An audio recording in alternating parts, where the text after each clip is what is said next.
Je m'appelle Christina Vita Cavin-Bifera. J'ai grandi dans un foyer de pasteurs où j'ai appris à connaître Dieu. Mon père, un pasteur évangélique, m'a appris à respecter toutes les religions, mais il ne voulait pas mettre les pieds dans l'église adventiste du 7e jour de notre ville, près de Luanda, en Angola.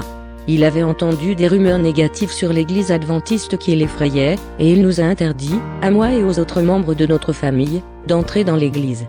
En tant que jeune adulte, j'ai déménagé dans une autre ville pour travailler, et j'ai vécu avec un oncle et sa famille. J'ai commencé à étudier la Bible tous les jours avec plusieurs collègues de travail à l'heure du déjeuner. Un adventiste dirigeait l'étude de la Bible.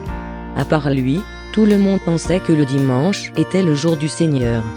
Son affirmation selon laquelle le samedi était le sabbat biblique me déconcertait. Je voulais en savoir plus, alors il m'a donné un livre adventiste et une série de sermons enregistrés. J'ai lu le livre et regardé les sermons, et un grand conflit a éclaté en moi pour savoir s'il fallait garder le samedi ou le dimanche. Un jour, en rentrant chez moi, j'ai trouvé mes proches en train de regarder les sermons. Mon oncle m'a demandé « Qui est ce pasteur ? Il est si intelligent, il ne dit que ce qui est écrit dans la Bible. » Je me suis dit « Moi aussi, je voudrais croire uniquement ce qui est écrit dans la Bible. » J'ai commencé à étudier la Bible par moi-même. Au fil de mes lectures, j'ai pris la résolution de ne pas suivre les traditions humaines, mais de rechercher uniquement la volonté de Dieu. De retour dans ma ville natale, j'ai demandé une réunion avec mon père et les autres dirigeants de son église, et je leur ai présenté les nouvelles vérités que j'avais trouvées dans la Bible. J'ai parlé du sabbat du 7e jour, sanctifié à la fin de la semaine de la création dans Genèse chapitre 2 versets 2 à 3, et mémorisé par le doigt de Dieu sur la pierre des 10 commandements dans l'Exode chapitre 20 versets 8 à 11.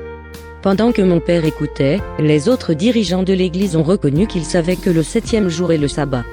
Ils ne pouvaient pas expliquer pourquoi ils préféraient garder le dimanche.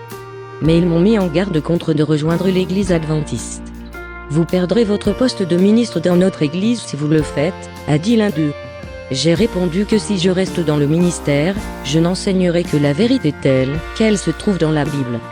Désemparés, les dirigeants de l'église ont envoyé une lettre à l'église adventiste locale, disant que j'étais leur membre et que je ne deviendrais pas adventiste. Néanmoins, j'ai continué à étudier la Bible et j'ai été baptisé par un pasteur adventiste.